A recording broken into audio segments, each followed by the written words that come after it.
Chez Rodin, les sculptures se présentent de manière très diverse. Il y a dans son œuvre beaucoup de formats et beaucoup de types de sculptures différents. C'est toujours intéressant d'observer les socles dans l'œuvre de Rodin. Parfois parce qu'il n'y en a pas, mais aussi parce que quand il y en a un, il est toujours questionné, bousculé, redéfini. On se demande parfois si c'est vraiment un socle, un sol, un support, une surface, une sucette. À quoi sert le socle? À surélever la sculpture et donc quelque part à la soustraire du petit peuple pour lui faire accéder à des sphères plus hautes. Le socle sert aussi à séparer l'espace œuvre de l'espace non-œuvre. Si on observe les socles en marbre, on pourra remarquer que souvent ils sont bruts, non travaillés. Ils semblent être en continuité avec la sculpture et pas tellement marqueurs d'une frontière. Rodin aime beaucoup nous montrer la matière. Et il faut reconnaître qu'on aime ça, on est fasciné par la transformation du marbre. Par ce passage du matériau brut au matériau travaillé, on assiste à la magie du marbre qui prend vie sous nos yeux. Chez Rodin, le socle n'est pas toujours un socle. Par exemple, avec ses sculptures d'un format beaucoup plus modeste, une série de petits vases antiques dont vont s'extraire les figures féminines en plâtre, plus ou moins fragmentées, toujours d'une grande sensualité. Rilke disait que ce sont de petites âmes florales que Rodin faisait surgir des vases antiques. Est-ce que c'est un socle? Est-ce que c'est un objet? Est-ce que c'est une partie de la composition?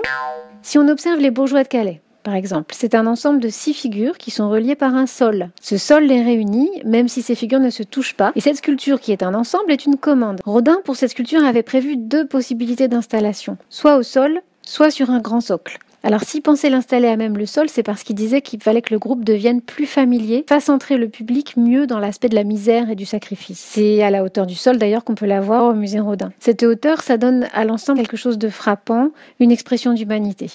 L'autre solution que Rodin envisageait, donc l'installer sur un grand socle, ça a donné l'impression que les silhouettes pouvaient se découper sur le ciel et ça accusait l'aspect un peu dramatique de l'histoire. C'est comme ça qu'on peut la voir si on va à Calais, devant la mairie, et on voit que ce choix de présentation, du coup, influe beaucoup sur l'effet produit sur le spectateur. En produisant un effet différent sur nous, ça change aussi, quelque part, un peu le sens qu'on en tire. On voit que le format induit la manière dont on va présenter une œuvre. Par exemple, une œuvre très petite, on peut choisir de la surélever pour l'amener au niveau des yeux du spectateur. Ou des œuvres monumentales très grandes, comme la porte de l'enfer, elle, par sa nature même, c'est une porte, elle impose son type de présentation. En tout état de cause, si on parle de présentation des œuvres, on parle du rapport au spectateur et en particulier de son rapport au monde sensible.